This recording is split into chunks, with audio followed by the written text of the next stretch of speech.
What's going on, everyone? So last night we got news of a Rudy Gobert extension with the Minnesota Timberwolves. So per Shams, Minnesota Timberwolves center Rudy Gobert has reached a 3-year, $110 million contract extension, sources tell ESPN. T-Wolves and Gobert's agent, Bonya Nadia, I probably butchered that, but negotiated the new deal, locking in the league record 4-time Defensive Player of the Year. Gobert is declining his $46.6 million player option for 2025-2026 and receiving a fresh multi-year extension through 2027-2028, also giving Minnesota significant flexibility next season, opting out.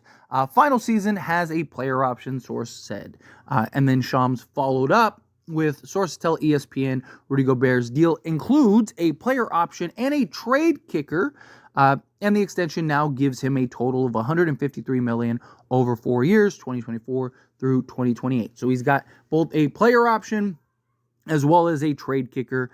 So basically, hey, I'll scratch your back, you scratch mine. I'll give you some flexibility next season, but I want to make sure that I'm here. I want to make sure that you guys don't just trade me and have a little control. I mean, obviously he's not getting a no trade clause or anything like that, but trade kicker is gonna steer some teams away. It makes it harder for Minnesota to get off of Rudy Gobert if they wanted to get off of him at some point. But this is good for Minnesota. Obviously, this is great for Rudy Gobert because, one, gives him some stability long-term with the Minnesota Timberwolves, ensures that he has a roster and a bag for the next few years, but also it basically puts the Minnesota Timberwolves all in on Gobert for the next 4 years. So basically, he'll more likely than not probably his last contract, if not his last significant contract.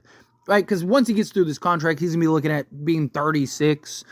So I don't see him getting like a huge bag once again. So this is kind of the last contract, last hurrah. Here you go. Here's the bag. We believe in you. You're the centerpiece of this team. Minnesota had the best defense in the league last year. Rudy Gobert was the anchor of that defense and also won Defensive Player of the Year last year. This is a guy that there are concerns about him and his ability to be on the basketball court, particularly in the playoffs. We've seen times where teams will kind of play him off the court, or there is these concerns and issues.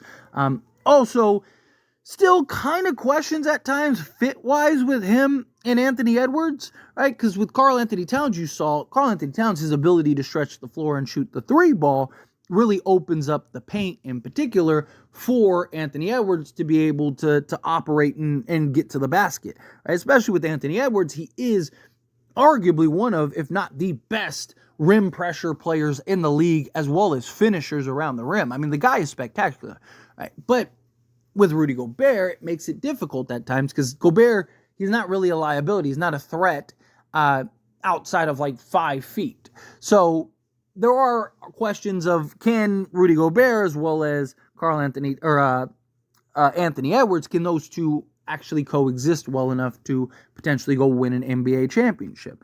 But also, it further signals that the Minnesota Timberwolves chose Rudy Gobert over Karl Anthony Towns.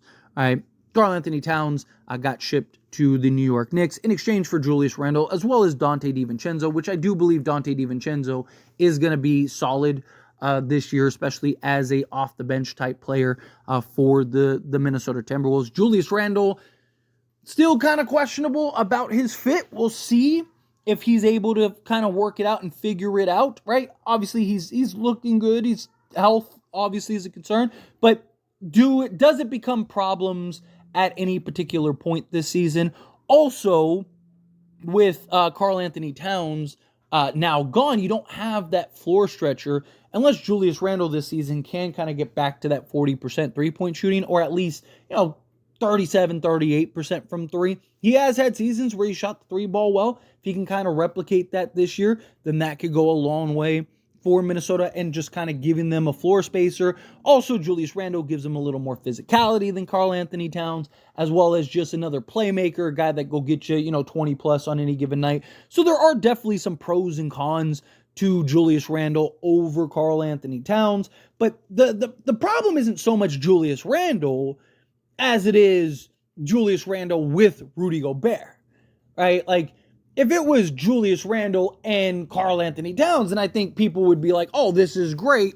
I don't think there would be the concerns. I don't think there would be as many questions about the fit because, again, you have that floor space. But when Rudy Gobert is basically packing the paint and you have a guy in Julius Randle who's best just being that physical, dominant interior player, kind of using his strengths to score and operate around the basket, that just goes a long way. Well, now you're losing that, and then you add in Anthony Edwards and his concerns and his lack of being able to get to the paint at will, him having to kind of operate more in the mid-range as well as kind of just being more of a jump shooter, really kind of doesn't open his game the way that you want.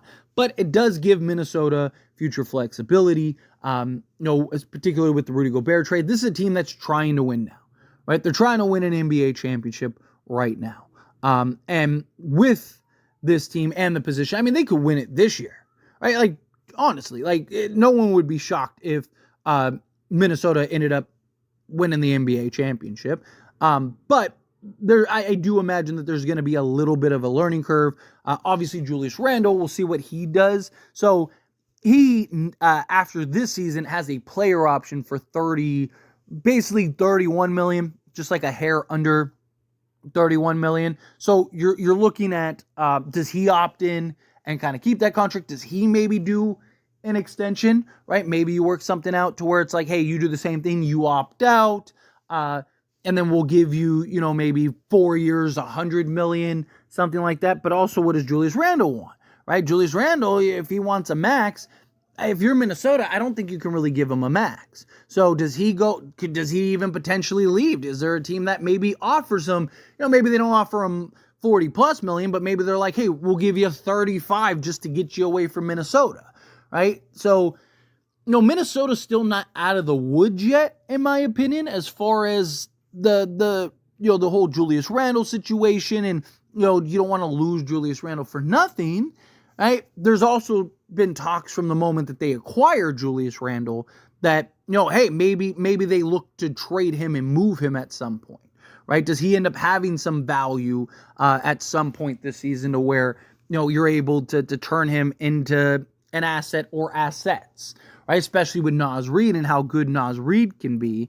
And there is a genuine argument for Naz Reid to kind of slot into that 4 spot, his ability to stretch the floor as well as defend, right? And gives you the same kind of physicality that you'd be looking for, that, there is a genuine argument of like, hey, that's the route, that's the approach that Minnesota should take. I do imagine that they kind of evaluate, they'll probably take, between now and the trade deadline or close to the trade deadline to just see like, okay, well, what does Julius Randle look like with this squad? Does he kind of hinder Anthony Edwards?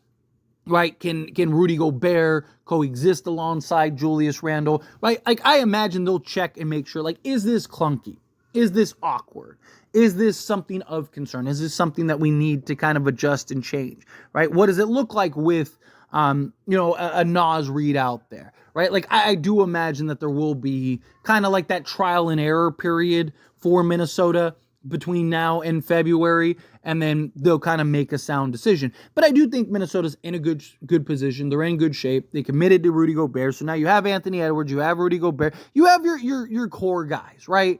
You have the main guys that you're planning on trying to win an NBA championship with, the guys that you believe that you're bought into enough to go win an NBA championship with. So now you're just looking to kind of be able to kind of add the tools and pieces necessary for your core guys to move ahead. And now you're just kind of in the evaluation stage of like, is Julius Randle one of those core guys?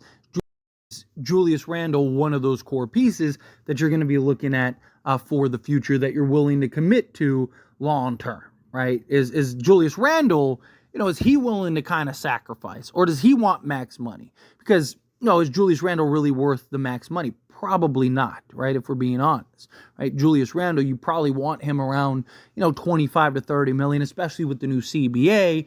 You don't want to end up being locked into a team that especially especially if you get Julius Randle on a bad contract. Also, there's the playoff concerns with Julius Randle, right? In particular, he has not been a great playoff performer. He's not been a guy that you can really trust in the playoffs, and injuries, right? So there's still, again, jury's still out with Julius Randle on, like, what is his value? How much is he really worth? Yes, when he's healthy and he's cooking, guy's an all-star level performer, no doubt about it. But is he somebody that you can rely on come playoff time? And is he somebody that can be healthy enough throughout the course of the season and then once you get to the playoffs? But again, however you feel, whatever your thoughts are, as always, this is a discussion. Pass a question on you. Let me know. How do you feel? What do you think of the Rudy Gobert extension?